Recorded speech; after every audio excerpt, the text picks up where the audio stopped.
A última categoria é a metacognitiva.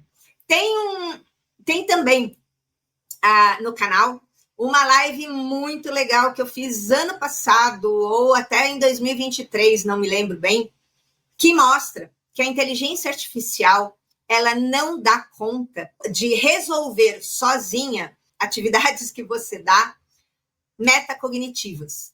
Ela resolve muito bem as factuais, as conceituais e as procedimentais, mas ela não consegue resolver as metacognitivas. Tenta usar o metacognitivo que eu vou te ensinar agora, que você vai ver que a inteligência artificial vai entrar, mas ela sozinha não vai conseguir fazer com que ele te devolva o que você quer da atividade. Esse é o pulo do gato para curadorias onde você quer a inteligência artificial junto. Anota aí. Uau! As metacognitivas, elas são relacionadas à competência que o estudante tem de tornar consciente a organização do seu próprio conhecimento. Os mapas mentais, fluxogramas, planejamentos, organização de murais, monitorias. Os monitores trabalham com metodologias metacognitivas. A monitoria é, em si, uma estratégia metacognitiva, sabia disso? Então, quando você tem um aluno em monitoria, ele é obrigado a abrir essa última escada e trabalhar com verbos na cabeça dele para organizar a aprendizagem que ele já fez na disciplina lá atrás, quando ele cursou, e agora, como monitor, ele vai ensinar outros colegas. Isso é metacognitivo. E além da monitoria, a gente tem os diagnósticos combinados, produções técnicas, mentorias. Os estudantes podem também fazer programas de mentoria. Programas de mentoria fazem mais sentido do que programas de monitoria com inteligência artificial. Então, fica a dica, prof, se você está na sua instituição e está querendo um programa para aproveitar os seus estudantes e desenvolver neles a aprendizagem de integração com inteligência artificial, monte um programa igualzinho à monitoria, mas que seja de mentoria. Quando a gente pega aquela mesma estratégia, agora a gente pode pegar, por exemplo, aplicar os dados das respostas do Mentimeter. Lembra? Você pegou o Mentimeter, votou, projetou na tela, promoveu uma discussão. Continua a sua aula. Lá pelo final da aula, você volta ali naquela tela do Mentimeter, mostra para eles de novo aquela tela, cria uma rubrica de avaliação e aí entrega para que os estudantes em casa reflitam, analisem e façam uma produção completa usando as rubricas de avaliação, usando as regras, agora para fazer juízo de valor. E nesse juízo de valor, ele se justificar. A mesma estratégia agora se tornou analítica. Você está fazendo com que a mesma estratégia, que já era imersiva, agora se organize e consolide a forma como ele lidou com a aprendizagem. Será que ele aprendeu o conceito, aquele conceito dentro de um universo? Dentro desse universo, ele soube fragmentar, ele soube correlacionar, ele avaliou o que é melhor e o que é pior. E agora, como que isso se relaciona dentro de uma rubrica? Uma rubrica de avaliação são critérios de análise. E aqui eu tenho muita DM também de professor dizendo que não sabe o que é uma rubrica de avaliação. Faz uma live sobre rubricas de avaliação.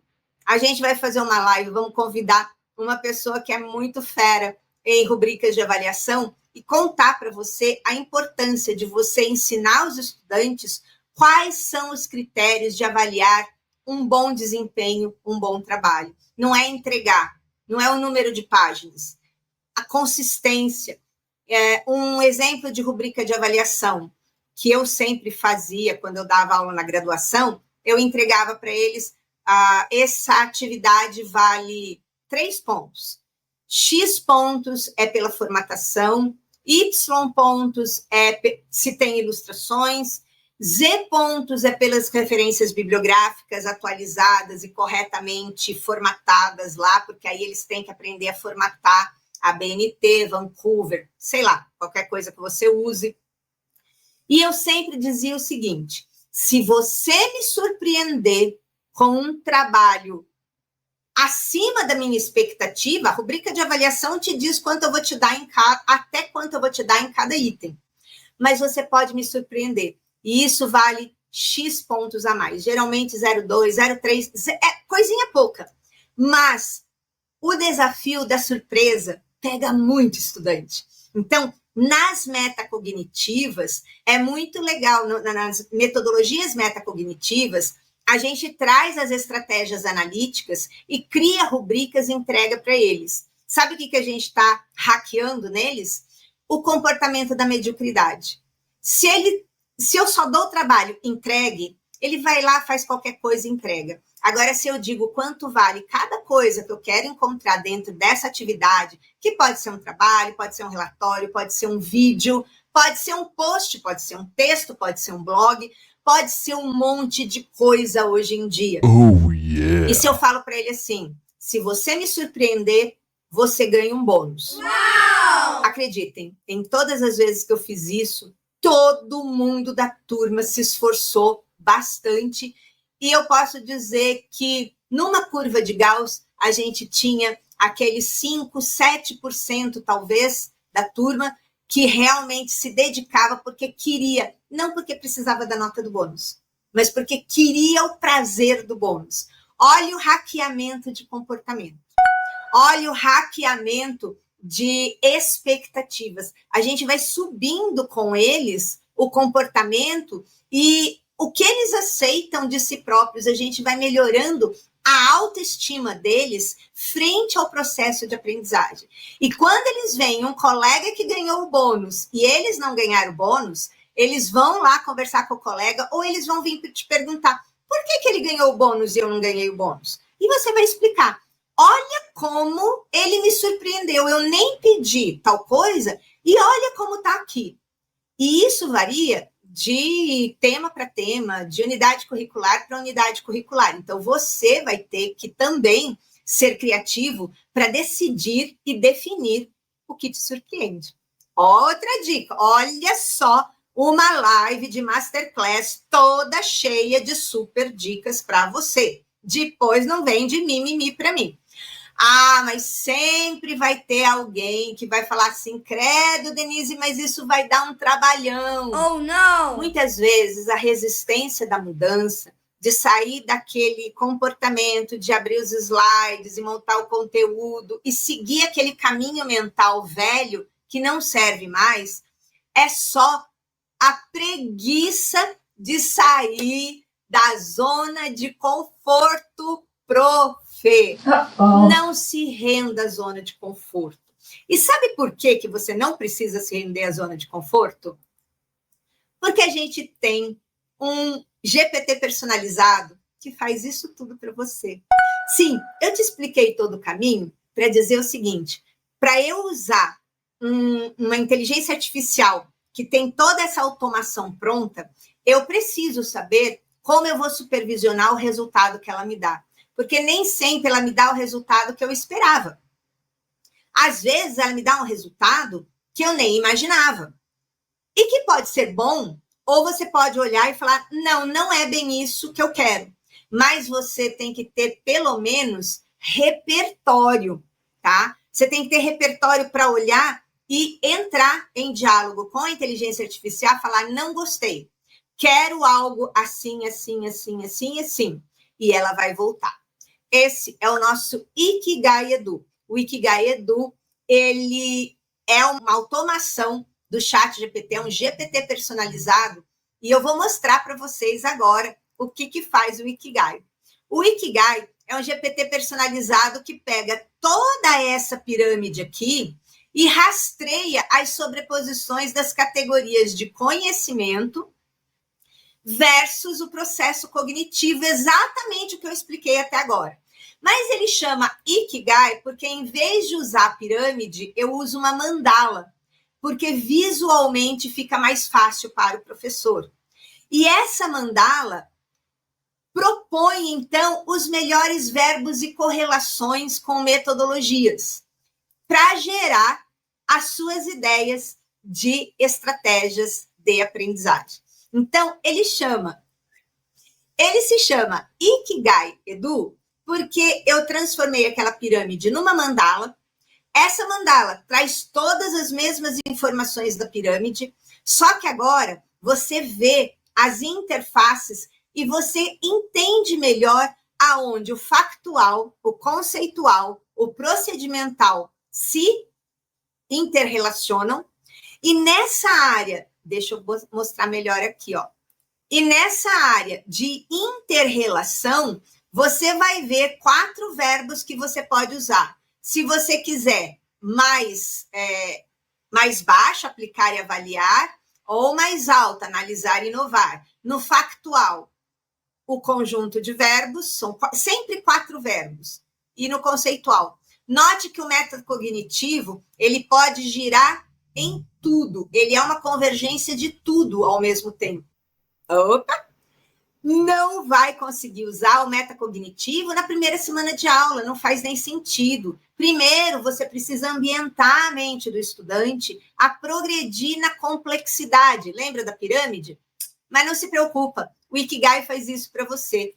Ele sozinho rastreia lá naquela sua aula, você sobe, dá para ele o tema da aula, dá para ele o objetivo de aprendizagem, que é a resposta à pergunta onde eu quero chegar no final da aula, e aí o Ikigai te devolve, ele já classifica para você a categoria do conteúdo, ele já, dentro do objetivo de aprendizagem, ele já te dá a categoria do processo cognitivo e já te sugere um verbo e uma atividade para você aplicar.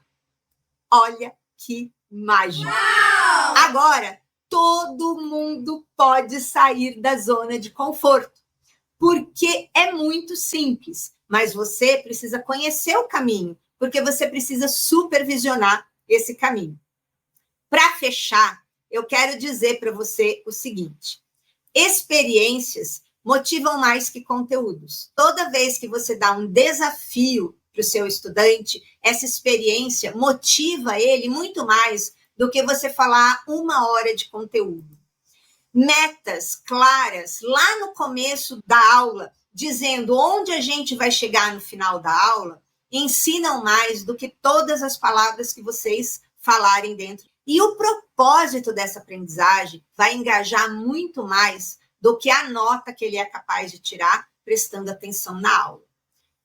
Planejar as melhores estratégias para contemplar as experiências alinhadas com as metodologias que começaram lá pela categorização do seu conteúdo, a partir de objetivos de aprendizagem, que é a primeira pergunta lá do nosso começo, que você respondeu agora, tem um nome.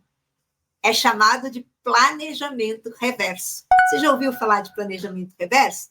Pronto, acabei de te ensinar hoje a prática aplicada, real, de planejamento reverso. Olha só, ninguém te ensina isso, hein? Dá valor aqui, porque agora tudo faz sentido.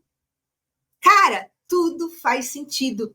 Isso é planejamento reverso, e você começou o seu planejamento reverso com algo que você conhece, que é o seu conteúdo. E conteúdo não é o objetivo, conteúdo é o caminho. Olha só, agora a gente sabe que quando seleciona as metodologias certas, a curadoria orienta a trilha com as melhores estratégias e fomenta competências, comportamentos. Mas isso só acontece quando você usa os verbos da taxonomia de Bloom. Porque são esses verbos dessa taxonomia que são capazes de ativar neuroprocessos de aprendizagem muito específicos. A partir de cada categoria de conteúdo, você tem 6 níveis de complexidade da aprendizagem. E não, você não vai começar o semestre aqui em cima, você vai subir essa escadinha. Mas, se você tiver inteligência artificial com as automações certas, tudo fica mais simples e todo mundo vai conseguir sair da zona de conforto e não vai dar aquele trabalhão. É isso que a gente tem lá no Docência Flix. A gente tem um espaço que, a partir do momento que você assina por 6 meses, você entra e você escolhe o que você quer fazer. Hoje a gente já tem um monte de recursos disponíveis e a cada mês esses recursos vão aumentando, porque esses masterclass e as nossas lives sempre vão todos para lá, mas com um plus, com os slides que você viu eu apresentar aqui na transmissão. Tem artigo? Vai estar lá. Tem roteiro? Vai estar lá. E tem link de GPT personalizado para você usar para planejar sua aula? Vai ter. Em março, eu vou começar a gravar as aulas da metodologias e taxonomia com inteligência artificial. Todo mundo que for assinante vai receber link. Você pode assistir na hora da transmissão ou depois vai assistir o vídeo editado lá no formatinho de curso. E, além disso, você pode escolher um módulo de cada curso diferente. Vai na ordem que você quiser, que vai dar certo. Então, não vai dar um trabalhão? Não vai dar um trabalhão. Na verdade, sempre dá trabalho, prof. Porque sempre é muito difícil a gente sair de uma trilha mental que a gente está acostumado a pensar de um jeito e começar a pensar, trabalhar e atuar por outros caminhos. Mas é só o começo, porque agora que você tem integração de inteligência artificial, você vai ter outro tipo de trabalho. Você vai ter mais horas livres para você exercer o seu papel no processo ensino-aprendizagem, que é genuinamente humano, que é supervisionar, aprimorar os resultados de inteligência artificial. Mas isso é um papo para uma nova conversa. Combinado, prof? É isso. Em cada masterclass, a gente abre um monte de novos caminhos. E ao abrir um monte de novos caminhos dentro da cabeça e dentro do que a gente precisa aprender, não dá para ficar esperando curso, palestra, aula, nada disso. A Conexão Masterclass, ela tá com a gente todo mês. Eu gravo aberto para todo mundo. Se você não é Flix ainda com a gente, não tem problema. Você pode assistir aqui no YouTube no momento da gravação. Nesse momento que eu tô tendo. Depois, vai para o Docência Flix e compõe toda a biblioteca que a gente tem de soluções, ideias, planos de aula, estratégias, minibooks, flipbooks e muito mais recursos. Foi um prazer ter você essa noite. Foi um prazer receber quem conseguiu vir. Se você está assistindo a gravação, é porque você já é Flix com a gente. E se você não for Flix, lembra, docenciaflix.com.br. No seu tempo, do seu jeito. Vem ser Flix. Eu sou a professora Denise Davinha. Espero você. Próxima transmissão. Tchau!